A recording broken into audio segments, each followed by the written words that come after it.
Hello and welcome to Sullivan's Farm. We're nearly into April and I'm still not sure if the cattle are out properly. Up to now they were either in the paddock here that you kind of see beside us, even though the gap was mucky, and then before that they were out in a couple of paddocks there beside the fodder rape. So it was easy enough to get them back in there, give them a bale, give them a few extra cubes, and they were essentially off the ground. Now the bridge to there has been broken. They're off that, there's a back wire behind them, and they're in the next paddock over there. So I'm hoping I don't have to start following them around with a round feeder and giving them a bale every second day again and cutting up every place. We'll have to see how it goes. As ever, we're weather dependent. The forecast is a bit better, but sure, we've been here before. We'll check the ground. It's been fairly wet all morning, so we'll check the ground here now to see how much of it they can graze, how much of it they can't, and whether I can take my head out of the sand or not with regard to getting the round feeder and giving them a bale here as well. Now, one thing I am kind of sure of, we're unsure of the silage and that kind of ground, but one thing I am sure of is the plan for those 5 heifers. There's a couple of them there actually, kind of tend to hang around together, I suppose, naturally. And it's the same with the Belgian blue one that I was showing you the last day. What I'm not going to do is try to put them in calf with AI. It might be good experience, but in terms of adding a bit of value to them, I just don't think it's worth it. And again, thanks for the few comments on the last video when I mentioned that. And it just got me thinking again that it's probably not worth it. From a financial point of view anyway, they wouldn't make any more in calf as they would, say, going for beef. So it's going to be the same approach for the 5 2-year-old cattle, 2-year-old heifers that are out there too. Now, one of those is a half twin, so obviously she's not going to go in calf. But there was 2 others, dairy ones, and I thought, maybe look, if I could get a bit of experience watching them coming bulling and phoning the AI man and all that kind of thing and getting them in calf, they might be worth a few more bob, but I don't think they will. They're nothing special and I don't really have the time. So fatten them up, out the gate, good luck, and drive on from there. While we're talking about comments on the videos and how useful I find them, here's something else as a result of the comments. I showed you in the last video there the little clips I got for putting the bars across in front of the diagonal feed barriers there.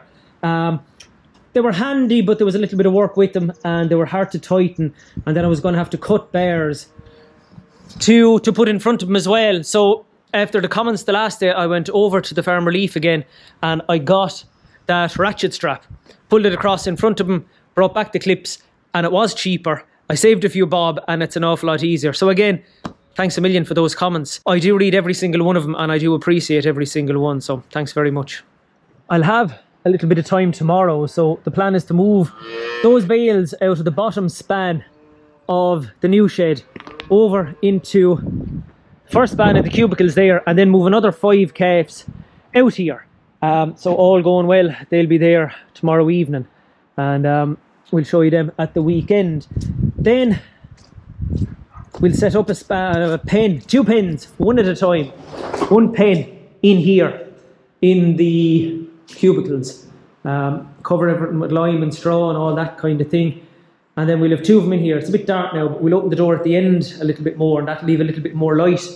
And a bit of fresh air in as well. There's a nest. I was wondering why the pigeon was in and out here the whole time.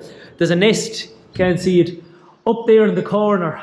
And I had a look at it yesterday evening. If they were only starting it, I'd have broken it and thrown it away. But there's a couple of eggs in it, so I'm not a monster or anything like that. So I'll just have to leave them at it for now and clean out all the poop whenever the eggs hatch and the chicks are gone and that kind of thing. So, but sure, look, we're only all passing through this life. I'm not going to throw little eggs out of the way just because their mother and the father are going to poop all over the shed. But we'll manage that too.